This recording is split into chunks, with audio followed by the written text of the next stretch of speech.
Hello, hello, welcome back to Talking Tunes, and today we are talking about the 9 tunes on Cinema's debut, Yes's 11th studio album from 1983, 90125.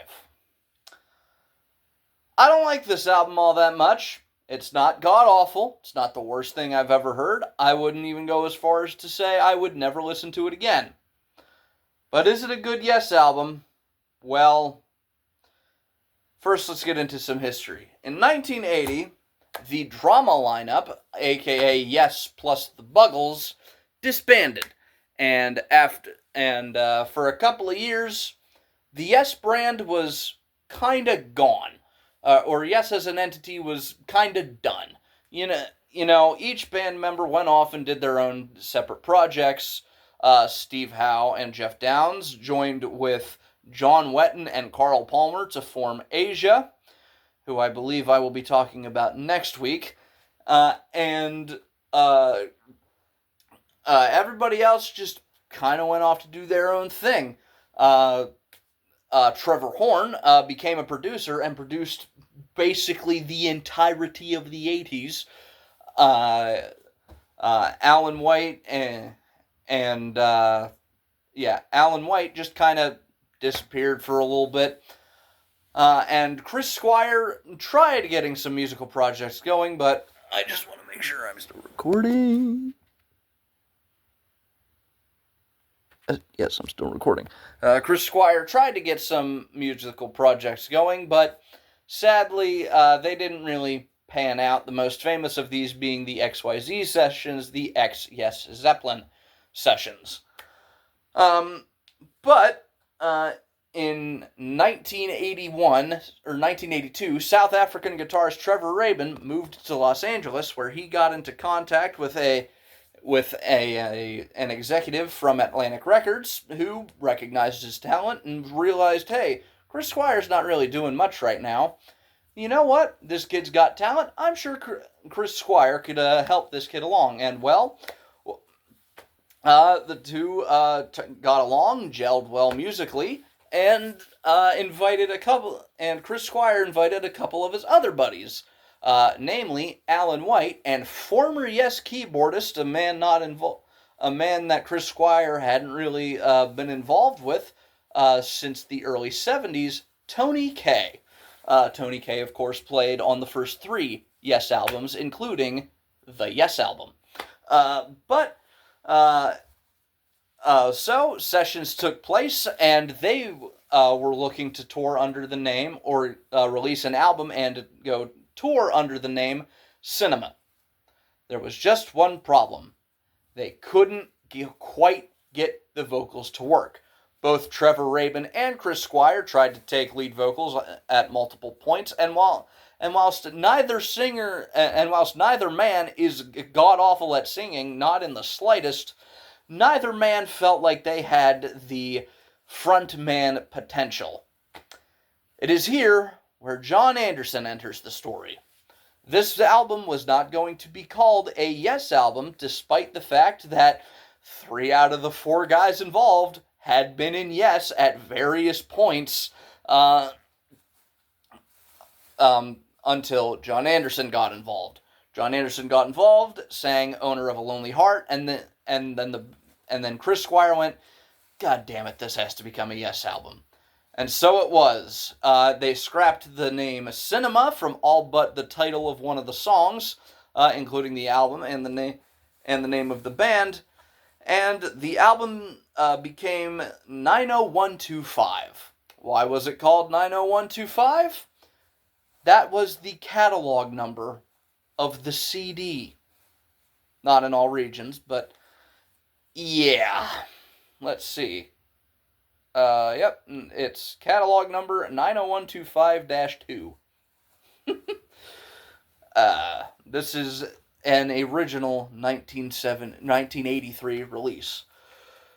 So let's get into it. Song number 1, "Owner of a Lonely Heart." I'm sure it was many of you's first introduction to Yes. It was certainly mine. Didn't even make the connection that the guys who made "Owner of a Lonely Heart" and the song from the To Be Continued meme, well, were the same band until a couple years ago when I started getting into prog. Heavily into prog, I should say. But starting off, song number 1, Owner of a Lonely Heart, starts with some drum machine samples, quickly becomes an 80s rock radio song, and while it's a good song, no part of it necessarily screams Yes to me. That doesn't necessarily mean that Yes can't reinvent themselves, but when I see the name Yes, generic 80s rock radio is not exactly what comes to mind. Let's see. The only Yes-like thing about it is the breakdown before the hip-hop type sound effect thing. And, yeah, it's, the solo is very 80s. However, Chris Squire has definitely adapted well to the 80s. Like, there, again, I cannot criticize the playing, only the production and the sound. Everybody here does a fine job with, I guess, what they're given. I don't know how to necessarily phrase that. Song number 2, we have Hold On. It's one of those 80s Motown imitation type songs. Think Misunderstanding from Genesis's 1980 album Duke. So think of that type of thing. It's ultimately very boring, although Rabin definitely shines on the solo. This song definitely wears out its welcome within 3 minutes, and it is a 5-minute song. When a song made by the band Yes, a band who once made an album called Tales from Topographic Oceans, which was 80 minutes long and contained 4 songs, has made a song that wears out its welcome, has made a 5-minute song that wears out its welcome 2/3 of the way in, you know you've done something wrong. Very wrong. Let's see. Yeah. Song number 3, It Can Happen. It's a sitar opening, and Squire's riff, I'm having a stroke. The sitar opening and Chris Squire's riff are the most Yes things to happen so far. It actually has a,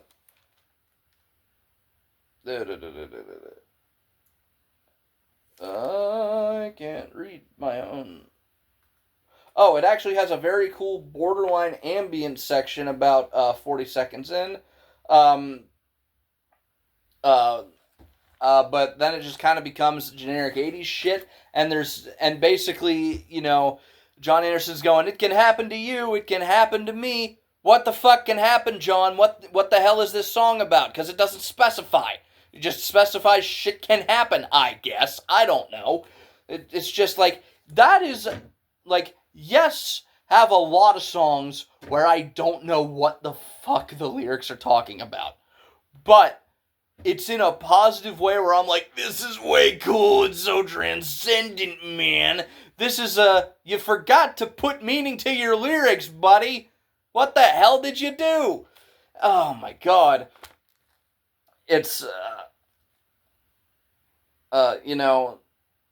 the reverb on the guitar is very reminiscent of Pink Floyd's The Wall. However, this is Yes, not Pink Floyd. If I wanted to listen to Pink Floyd, I'd listen to Pink Floyd. But no, this is Yes. That's probably just an 80s thing. And not shitting on Pink Floyd at all. I did a whole goddamn completion project on them. I love Pink Floyd. I love Yes. I hate what this has become. I hate what this album has become. And then the sitar comes back in about 3 minutes and 50 seconds in, and the song is about a minute too long. That's a running theme with this album. A lot of the songs are just a little bit too long. And by a little bit, I mean 30 seconds to 2 minutes. Shit you not. The longest song on this album is 8 minutes. This band made Close to the Edge. This band made Close to the fucking Edge. What? That's an 18-minute, almost 19-minute song. That's amazing the whole way through. What the hell happened? The 80s, that's what happened.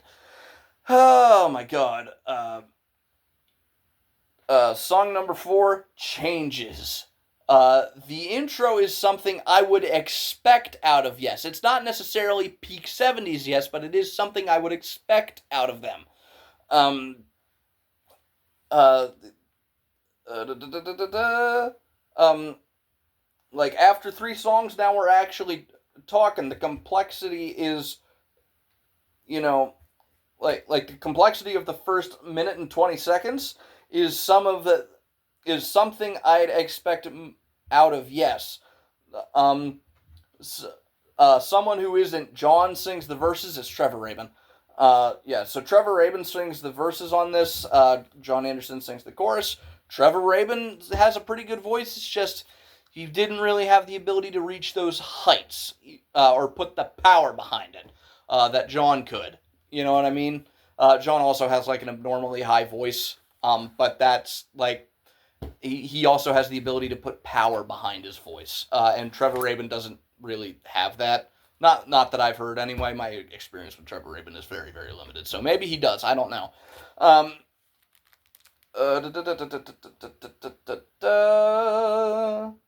The rest of the song is kind of just more generic 80s shit. The lyrics have a what the hell quality in a positive way. And then the last 10 seconds of this song are cool because it just returns to the intro. Song number 5, Cinema. This is the best song on the album. It's an instrumental. It's fucking proggy. It's jizz-worthy, y'all. It is a fucking jizz-worthy song. Unfortunately, it's only 2 minutes long. The most Yes part of this album is 2 minutes long. What the hell? That's bullshit right there. That's what that is. It's amazing, and it's a shame it doesn't last all that long. It really gives Trevor Rabin his time to shine, and it shows that he's not a bad pick for, like, to replace Steve Howe. The problem is he wasn't picked to replace Steve Howe. He was picked as the guitarist for Cinema, which then morphed into Yes. So he got shit on. I'm not shitting on I'm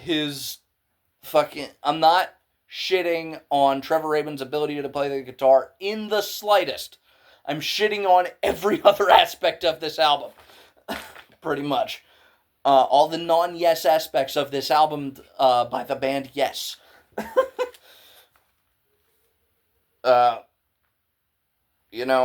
And I understand why they named the new lineup after this song, because it is amazing. I'd name a band after this song. This is way cool. Unfortunately, it doesn't last very long. Song number 6, Leave It. It's got an a cappella intro sung by Trevor Rabin and Chris Squire. After the intro, it's just more generic 80s shit. And when a lot of the time the vocals are just going it's like the cha cha cha cha cha off of fucking Relayer again. It's annoying and it sucks and I hate it. And when they aren't going that's not exactly how it goes. Like, that problem is, like, a lot of these songs I don't remember very much, and I just listened to this album 10-15 minutes ago. It wasn't that long ago that I listened to it, and I'm already forgetting it. And I've heard this album, I think, 3 times now. Like, that's bad. That is not a good thing when I'm immediately forgetting songs. And when it's not going over and over and over again, and being annoying, the vocals, when they are singing words, I can't understand what the fuck is happening because it's overproduced to hell and back. It's just not good. It's not unlistenable. It's just not something I want to spend my time listening to. It's not something I'd expect out of Yes. Oh my god. Song number 7, Our Song. It's more generic 80s bullshit. Sounds more like Rush than Yes. And it overstays its welcome by a full minute. A full minute, guys. A full minute. A Yes song overstays its welcome. A Yes song well under 6 minutes outstays its welcome. It's just bad decisions. Oh my god. City of Love. That is the most generic title I've ever heard for anything ever. It's more generic 80s shit, and it vastly overshares its welcome. It overstays its welcome. It overstays its welcome by a minute and a half. It's bad. It's real bad. And then we come to the final song number 9, Hearts. It's the longest song on the album at all but 8 minutes. They would make many more songs like this, songs that are like 8 minutes long for no reason, that don't have the musical complexity or lyrical complexity to justify, or musical diversity to justify their extended lengths. They're not produced well. It's not produced well. It's a song that could have been cool if it wasn't made in the 80s. That's this album's entire problem. The era it was made in, because, I don't know if this is just a me thing, but I just don't like the 80s very much. I think they've aged pretty poorly. I think the 70s have aged great. I think the 90s have aged great. I don't think the 80s have aged all that well. Not that they were bad, just a lot of the stuff from them, a lot of the music from them in particular hasn't aged very well. A lot of the movies have aged fucking fantastically. But the solo is boring. About 4 minutes in, we can hear an organ for the first time on a Yes album. Unfortunately, it gets buried and disappears really quick because it's 1983 and we can't have nice things. And then the end of the song is pretty Yes. It's a cappella sung by Jon Anderson, but apart from that, it's pretty cool. One last thing before I get to my final verdict. This album cover was designed on an Apple II computer. I believe it was one of the first album covers designed on a computer. It has a very curvy Y, and it has these 3 different quadrants, and you have the album title there. And you can very clearly see where this was supposed to be a Yes album, because if you turn it 90 degrees one way or the other, whichever one of those ways, you can clearly see that this was supposed to be a C for cinema before it was supposed to be a Y for Yes. They were deep into production before they switched the name to Yes.